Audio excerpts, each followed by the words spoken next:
querido aluno, querida aluna, muito bem, chegamos aí à nossa quinta unidade da nossa disciplina de homilética e agora falando sobre o sermão. Nós vamos fechar esta disciplina abordando um assunto que é fundamental e não poderia passar em branco. A gente toma aí o texto de 1 aos Coríntios, capítulo 15, versículo 1, este capítulo que é conhecido entre os estudiosos como o grande capítulo da ressurreição, mas aqui eu escolhi o versículo de número 1, onde Paulo alude justamente ao Evangelho. Ele vai dizer: também vos notifico, irmãos, o Evangelho que já vos tenho anunciado, o qual também recebestes e no qual também permaneceis. Que esta seja a nossa oração, que nós possamos, como igreja brasileira, permanecer no Evangelho de Cristo Jesus. Nós passamos agora, então na nossa introdução, nós vamos dizer que nós passaremos a estudar agora aspectos fundamentais pertinentes ao sermão, tais como o título, a estrutura, a sua exposição diante dos ouvintes e, é claro, analisaremos o que vem a ser o sermão em si. Afinal de contas, o que é o sermão? Popularmente, o sermão é mais conhecido como pregação e ambos os termos, sermão ou pregação, estão corretos dentro do contexto da homilética. São termos intercambiáveis. O dicionário Aurélio define sermão como sendo um discurso religioso geralmente pregado ao púlpito. Prédica, predicação, pregação. Então, basicamente, o sentido de sermão é esse. No ponto 1, a gente vai trazer aí uma definição, e essa definição informa que o sermão é, em primeiro plano, a comunicação verbal da verdade divina contida na alma do pregador, com o propósito de persuadir as pessoas a receberem e assim viverem essa mesma verdade em suas vidas. Uma fala que eu ouvi de um colega obreiro há muitos anos é que antes de pregar às pessoas, você prega a si mesmo. Então você não poderá tocar outras pessoas se você mesmo não foi tocado com a verdade, com o preceito, os conceitos que você pretende comunicar. Desse modo, o sermão bíblico é distinto de qualquer outro discurso que possa ser feito, pois ele tem por objetivo um fim prático, que é o resultado da recepção pelo ouvinte deste sermão ou da verdade contida neste sermão. Então a pregação do Evangelho, ela quer levar as pessoas a responderem positivamente ao chamado do Evangelho, que é receber a Jesus em suas vidas. E aí agora falando dessa parte prática da construção de um sermão, Afinal de contas, eu tenho essa verdade contida na minha alma, mas como eu coloco isso de modo concreto, de modo organizado, sistemático, para então comunicar às pessoas no momento da pregação. O caminho para isso é o esboço do sermão. O esboço do sermão, ele é na verdade ele é o resumo escrito do sermão que você prepara previamente antes de apresentar esse sermão à igreja, e esse esboço de sermão também vai orientar a sua pregação, orientar a maneira como você vai conduzir o sermão. O esboço ele poderá ter título da mensagem, texto bíblico base que você está usando. Aliás, é recomendável que ele tenha, ou eu diria até, é fundamental que ele tenha esses pontos que nós vamos elencar aqui agora. É claro que isso pode variar de professor para professor, de abordagem para abordagem, de livro para livro, mas em geral você tem elementos comuns aqui que não podem faltar num sermão. Então você tem título da mensagem, texto bíblico base, introdução, os tópicos, que em geral a gente aconselha que sejam no máximo 3. Quando você dispõe de mais tempo para a pregação, tipo 1 hora ou talvez até mais, embora não seja recomendável no caso de pregação, aí você vai naturalmente distribuir mais tópicos, mas em geral o recomendável é que você tenha 3 tópicos, uma ilustração, a conclusão do sermão, e em alguns casos você acrescenta também o apelo, que é feito após a conclusão.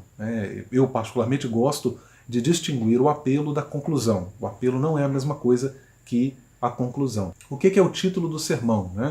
Certamente um dos maiores pavores das pessoas com relação a se dirigir a uma audiência é justamente a questão da elaboração do título do sermão. Você vai falar com as pessoas, mas aí você pensa assim, poxa, mas qual o título que eu vou dar para esse sermão? Algumas vezes o título ele brota mais facilmente, ele vem de modo até bem espontâneo. Muitas vezes você vai encontrar o título no próprio texto bíblico, então você tem as fontes para construir o título do sermão. Então você tem o texto bíblico, você tem, se você vai pregar um sermão que é temático, então pode ser que dentro do próprio tema que você está abordando você vai extrair ali um título, e é importante que o título do sermão sempre indique do que você vai falar, né? Ou seja, você indica o que você vai falar. Parece óbvio isso que eu estou dizendo, mas muitas pessoas tendem às vezes a colocar títulos bizarros no sermão que não tem nada a ver com o conteúdo que ele vai pregar, né? Então ele tem que ter essa relação estreita. O texto bíblico base do sermão, né? Todo sermão precisa ter um texto bíblico como base. Este é o fundamento que vai dar autoridade a toda a mensagem. Normalmente é um texto pequeno, com um versículo ou dois, chegando a ter 3 versículos. Você só usa um texto maior quando você vai pregar o sermão expositivo, porque aí você vai despender mais tempo. É um sermão que requer, de fato, a leitura de mais versículos. Mas o sermão expositivo ele tem outra pegada, né, como a gente vai mencionar aqui. Ainda aí uma outra parte constituinte do sermão é a introdução, né? Parece também uma coisa que um elemento do sermão que não tem muita importância, mas é fundamental. Se você perder a igreja na introdução do sermão, olha, para você trazê-la de volta durante o sermão vai ser muito difícil. E aí depois nós temos a introdução do sermão, né? Existem inúmeras maneiras de se começar uma pregação. Por exemplo, aí vamos exemplificar isso aqui de modo bem prático. Nesta noite, eu gostaria de compartilhar com os irmãos a respeito do assunto tal. Ou no texto que acabamos de ler, temos as palavras de Paulo a respeito da vinda de Cristo ao mundo. Então a introdução do sermão é muito importante, querido aluno, querida aluna, atente para isso. Se você perde a igreja na introdução, para você recuperá-la nos tópicos que se seguem, é muito difícil. Então a introdução, na verdade, é um momento crucial. E aí o Robson Moura Marinho, no seu livro A Arte de Pregar, ele cita uma frase muito interessante. Ele vai dizer o seguinte, né? Na verdade ele está mencionando outro autor. Você só tem uma chance de causar uma primeira impressão. Então, se você realmente na introdução você não consegue trazer as pessoas para o sermão, fazer isso depois fica mais difícil. Não vou dizer que é impossível, mas fica muito mais difícil. Então estou falando isso aqui só para deixar para você muito claro que a introdução no sermão é muito importante. Aí depois nós temos os tópicos. Perceba, nas minhas aulas de homilética, a maior dificuldade dos alunos sempre é: professor, como preparar um esboço? Perceba, eu já estou mostrando para você como fazer isso. Então você coloca o título, você tem um texto bíblico base. Esse título do sermão pode derivar do próprio texto bíblico, pode derivar da temática que está sendo abordada, pode derivar talvez de uma experiência que gerou esse sermão, enfim, né, você tem várias fontes para o título do sermão: texto bíblico, introdução e agora os tópicos. Então os tópicos, eu sempre sugiro que os tópicos sigam uma progressão. Essa progressão ela vai ser conceitual, né? Então um livro, mais uma vez vou citar aqui um livro que exemplifica bem essa questão de como estruturar os tópicos, é o livro A Arte de Pregar, do Robson Moura Marinho, né? Lá inclusive ele vai dar um exemplo, um exemplo até bem contextualizado, né? Por exemplo, você vai, ele indica lá no livro, você vai falar sobre, você vai produzir um sermão dizendo que Jesus salva o pecador. Então ele começa no primeiro tópico, Jesus salva Pedro, Jesus salva o pecador e Jesus salva você. Então perceba, ele cria uma progressão conceitual no sermão, de modo que o sermão vai se desenvolvendo até desembocar no ouvinte. Então as pessoas, é muito comum você ouvir os pregadores, eles vão falando aleatoriamente, não há uma ideia que orienta o sermão, que leva a pessoa a seguir uma trilha até alcançar aquilo que eu gosto de chamar de o ápice do sermão, ponto alto do sermão, aonde você quer chegar, né? Então esse é um exemplo bem interessante para ilustrar isso. Então os tópicos, eles são as divisões lógicas do assunto, né? Ou a divisão mais lógica possível. Podem ser argumentos, características, causas e consequências, aspectos positivos e negativos de algo, ou listas diversas, informações, pecados, bênçãos, milagres, pessoas, promessas. Vou pregar um sermão sobre promessas, aí você alista 3 promessas de Deus. Então você pode criar uma sequência lógica para falar dentro deste assunto. Aí entra também um outro elemento que são as ilustrações, né? Que podem ser ditados, podem ser provérbios, podem ser narrativas fictícias, histórias com ES, não com HI.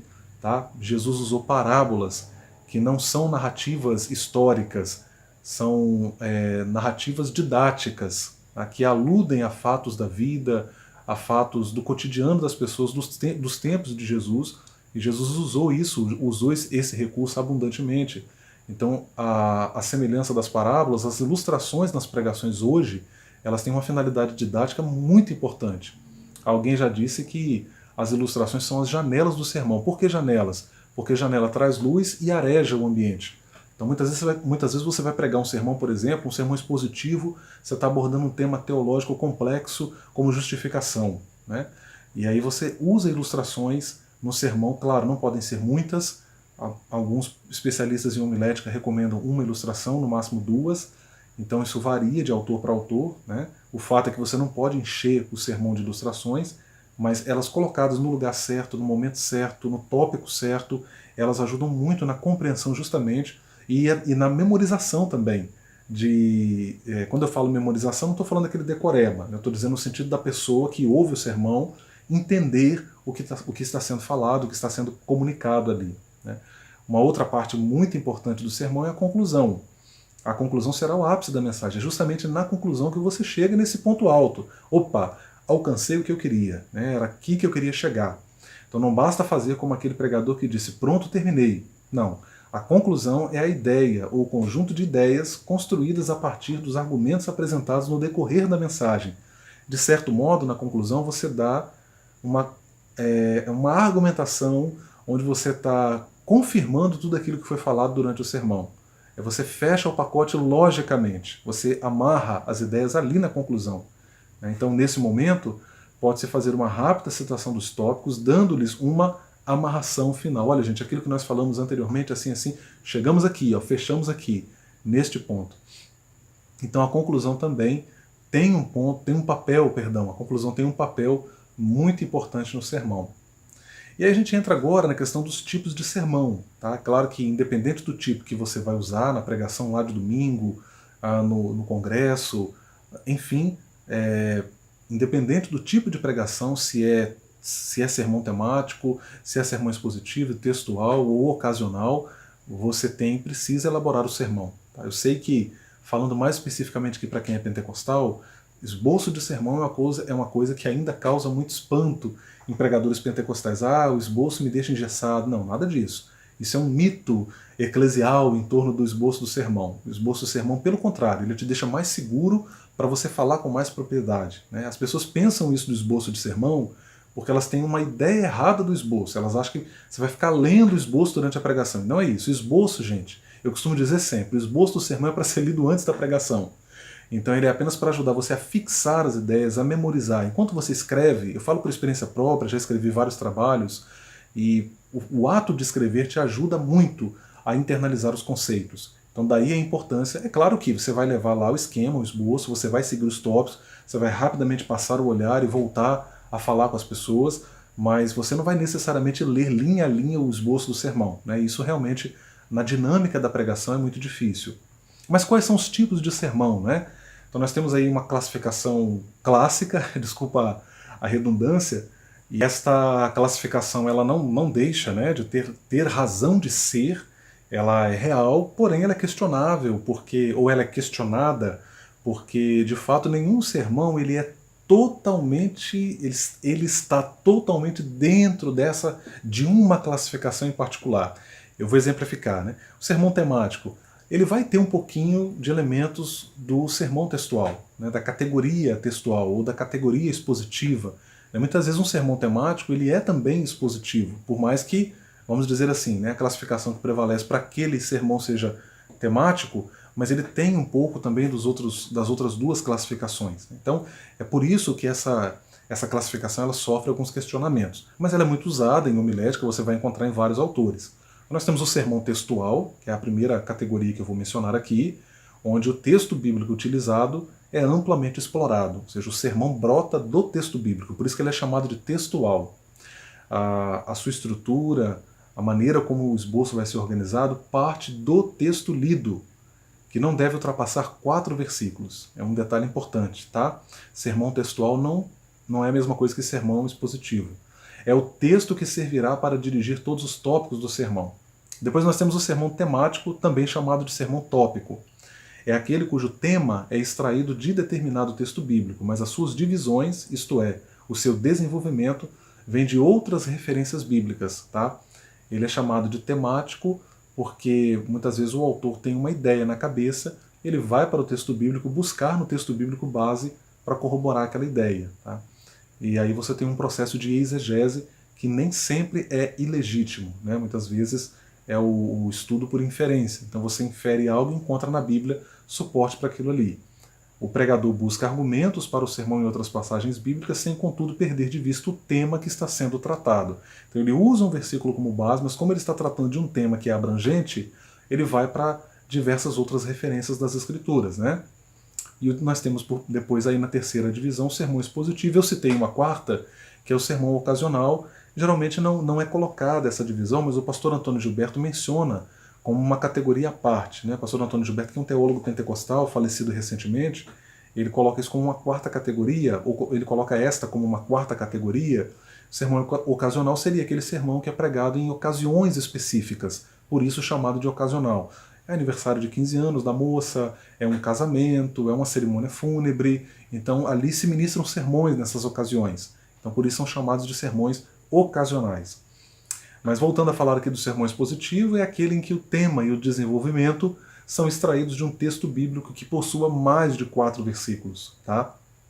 A diferença básica entre o expositivo e o textual é que no expositivo o texto bíblico lido é maior, são mais de 4 versículos. E claro, ele tem uma abordagem mais teológica, mais bíblica, ele requer também uma perícia maior do pregador. E aqui um cuidado, tá, para você, a gente precisa ter humildade para reconhecer os próprios limites. Tem gente que se aventura, vou pregar um sermão expositivo, e ele não tem condições teológicas para pregar, e para piorar mais ainda, muitas vezes, ele vai escolher uma passagem da Bíblia complexa, né, e aí ele vai usar aquilo ali, e acaba sendo infeliz no sermão, e mais confundindo do que realmente esclarecendo o sentido do texto. Aí eu estou colocando a seguir aqui, estou pegando, claro, o gancho na obra do Robson Moura Marinho, A Arte de Pregar, onde ele fala dos tipos de sermão que jamais deveriam ser pregados. Ele é muito bem humorado no livro, o livro é fantástico, e ele vai falar dos sermões que não deveriam ser pregados jamais. É claro que ele está fazendo uma brincadeira, mas a gente fala sério brincando também, né? Então o sermão salada de frutas, esse é um tipo de sermão que não deveria ser pregado nunca. É aquele que não tem um alvo, um objetivo, é uma verdadeira confusão. Quem de nós nunca foi submetido a esse tipo de tortura, né? Sejamos sinceros. Você ouviu uma pessoa que fala e não diz nada. Então é lamentável. Como uma salada de frutas, este sermão mistura várias ideias, mas ele não chega a um alvo determinado. É aquele velho ditado, né? Passeou pela Bíblia. Foi um passeio mesmo, porque passeio ele é livre, solto, né? Você está ali, você não está preocupado. É diferente de uma caminhada, realmente, de uma jornada, onde você tem um alvo, você quer chegar a um lugar. Né? Então, o sermão salada de frutas realmente é de doer. Outro sermão que é de doer é o sermão metralhadora, onde o pregador dispara para todos os lados sem medir as consequências. Eu já presenciei isso, é lamentável.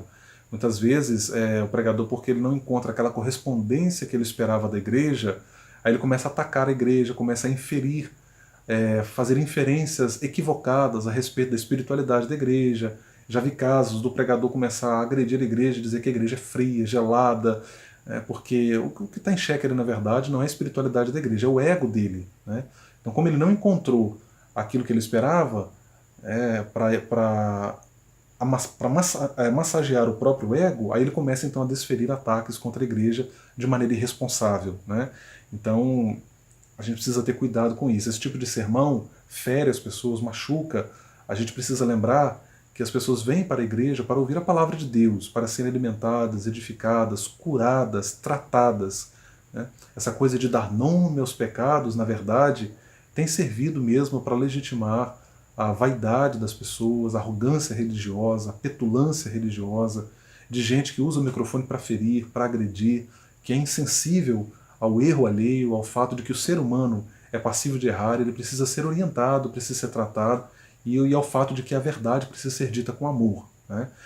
A Bíblia diz que a graça e a verdade vieram por meio de Jesus Cristo. Então perceba, a graça vem acompanhada, ou a verdade vem acompanhada da graça. Né? Porque a verdade de Deus a nosso respeito é muito dura, mas Deus ele nos dá a sua graça para recebermos esta mesma verdade. O sermão sedativo É aquele em que o pregador consegue anestesiar a congregação. Esse também é difícil de suportar.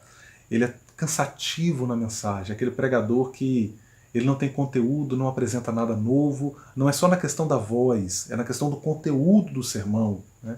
Ele fica falando o que todo mundo já sabe, né? Ele não traz realmente uma argumentação, uma mensagem que é, eu diria, que tem oratória, mas ele também não apresenta um sermão que tem retórica, ou seja, não é argumentativo, é aquela coisa maçante, pesada, é horrível também, dá vontade de levantar e ir embora, né? Você não faz isso por uma questão ética. Então esse é o tipo de sermão que não deveria ser pregado jamais. E eu estou colocando isso aqui para você ter cuidado para não pregar esses tipos de sermões, viu? O sermão britadeira é aquele em que a pessoa grita o tempo todo, gente que confunde tom de voz com espiritualidade, né? Gente que confunde grito com fervor espiritual. E aí você está num ambiente fechado, muitas vezes, como é o caso da maioria dos nossos templos, e aí você tem que estar ouvindo ali aqueles gritos estridentes. Eu, uma determinada ocasião, saí de dentro do templo porque não aguentava mais. De tanto que o pregador gritava, e ele gritava ao microfone, o que é o pior de tudo, e com o microfone colado na boca. Então é um tipo de postura lamentável, e as pessoas acham que isso é espiritualidade. Quando você ouve esse tipo de sermão, muitas vezes, há casos, né, em que a mensagem é até boa, pode até ser bíblica, pode até ter algo de relevante ali, mas pelo uso excessivo da voz você acaba até não dando a devida atenção, né? Você precisa ter atenção para isso, porque o grito na pregação pode dispersar a atenção, por incrível que pareça, né? Porque agride os ouvidos. Então o pregador ou a pregadora precisa estar atento ao volume de som da igreja para a qual ele está se dirigindo. Ok? Concluindo aí, o sermão é um momento muito especial. Por meio dele, vidas poderão ser transformadas pelo poder do Evangelho de Jesus. Deve ser tratado com grande seriedade por todo pregador. A igreja precisa de homens e mulheres que considerem e reflitam sobre a elevada importância do ministério da pregação. É preciso dedicação para que os sermões possam ser de elevada qualidade, pureza e profundidade bíblicas, além de serem atuais e relevantes. E isso, infelizmente, tem faltado muito nos púlpitos evangélicos de nosso país. Eu espero ter terminado esta disciplina homilética com esta quinta unidade, contribuindo para mudar esta realidade. Deus abençoe você.